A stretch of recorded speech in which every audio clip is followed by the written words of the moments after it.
एक चीज और आचार्य जी, मैं अभी एक कोई प्रश्न पूछ रहे थे, आपने चर्चा किया था बागेश्वर बालाजी का, जो रामभद्राचार्य जी के शिष्य हैं, और उनके बारे में आप क्या कहते हैं? शास्त्रोक्त और शास्त्र भी ऐसे चमत्कार पे क्या कहता है? क्योंकि लोग पूछे तो मैंने कहा कि आपसे एक बार पूछ लेता हूँ, फिर आगे प्रश्न। बागेश्वर धाम के सापेक्ष हमने 4-5 वक्तव्य निर्गत किए हैं पूर्व काल में। बहुत से विषय उसमें है, जैसे कि एक वो तो मठ की दरार भरने वाला प्रकरण था, उस पर हमने कुछ कहा था। एक मैंने इस बात पर कहा था जब शंकर स्वयं या शंकर सुवन के श्री नंदन, वो वाले प्रकरण पर कहा था। एक हमने वो चाय चंडिका नमो नमः कर रहे थे, उस पर कहा था। देखिए बागेश्वर धाम की जहां तक बात है, ऐसे सिद्धि या ऐसे चमत्कार होते हैं कि नहीं शास्त्रों में जो वर्णित है, उस पर मैं आता हूं। आप वैदिक विधान देखें या आगमोक्त विधान देखें, ये कोई बहुत बड़ी सिद्धि नहीं।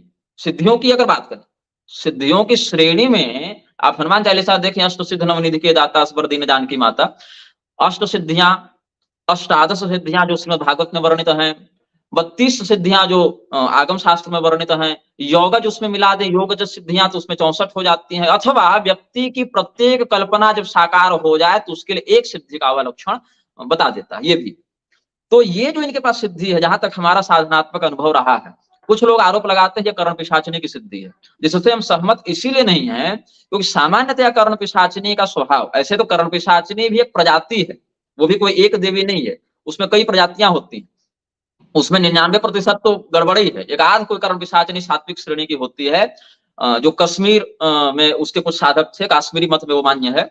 अभी उसके कोई साधक जीवित हैं कि नहीं पता नहीं, लेकिन कर्ण पिशाचिनी नहीं है इनके पास। अगर वैसा होती कोई तामसी शक्ति तो इनको ऊर्ध्वपुंड लगाने या तो ये ऊर्ध्वपुंड तो नहीं लगाते, ये लगाते हैं तुलसी माला पहनने या श्री राम जय राम करने, ये सब में वो प्रतिबंध करते। वो सिद्धि या तो खंडित तो होते या तो इनको बीमार कर देती। ये श्रेणी है वीर श्रेणी, जिसको वीर कहते हैं।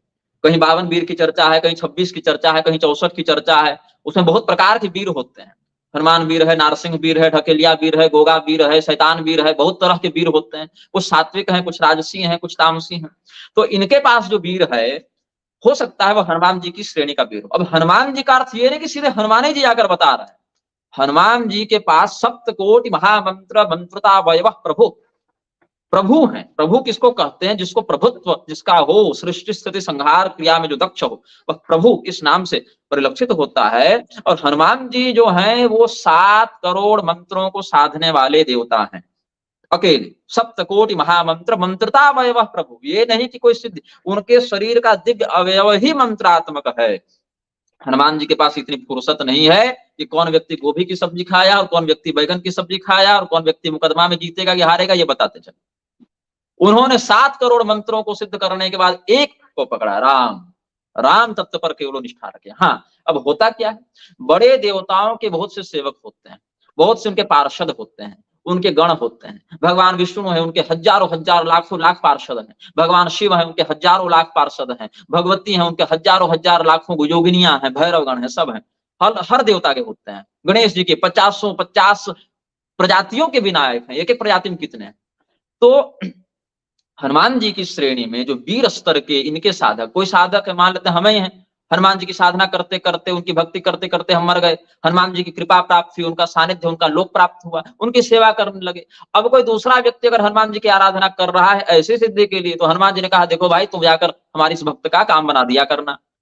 अब हम जब आएंगे तो हम अपने नहीं आएंगे, हम आएंगे हनुमान जी की ब्रांडिंग के साथ कि भैया देखो हम हनुमान जी हैं, ऐसा हो जाता है।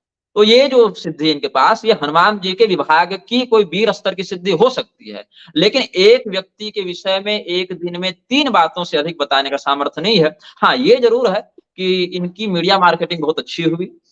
रामभद्राचार्य की नैया डूब रही थी, इनको लॉन्च होना था। रामभद्राचार्य से इन्होंने गुरु दीक्षा ले ली या कुछ वैसा हुआ, अपना गुरु गुरु बोलते हैं।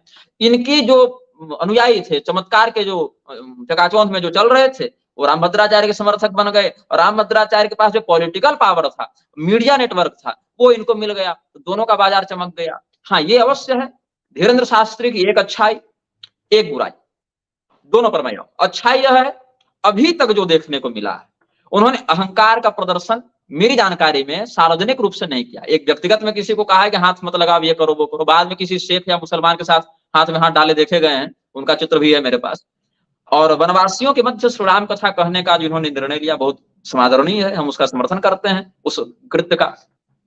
और जो बुरी बात वो ये है कि जिन मंत्रों का आपको ज्ञान नहीं है या जिन शास्त्रों में आपको अधिकार है, किसी को भी यंत्र बांट देना, किसी को भी किसी मंत्र का उपदेश कर देना, किसी को भी प्रणव का, किसी को भी श्रुति मंत्र का, किसी को भी श्री यंत्र का अधिकार बांट देना, ये सब हम नहीं समझते। आपके पास जो सिद्धि है उसकी सीमा में रहते हुए जितना धर्म का आप संरक्षण कर सकते हैं, सेवा कर सकते हैं, वो ठीक है। लेकिन अब अनिरुद्धाचार्य भी आजकल विधवा विवाह का समर्थन करने लगे हैं, कोई अंतर्जातीय विवाह का समर्थन कर रहा है, कोई घर वापसी के नाम पर कुछ भी मिलक्षों को घुसाया जा रहा है। तो ये सब अगर वो करेंगे तब तो आपत्ति बनेगी। तो जितने अंश में धर्म के वृद्धि का वो निमित्त बनेंगे उतने अंश में हम समर्थन करते हैं, और जितने अंश में धर्म का स्पष्ट विहिंसन होगा उसके अंतर्गत तो आप भैया जो भी हो, चाहे आप कोई सरकार हो, आप तो अपने रडार पर आएंगे।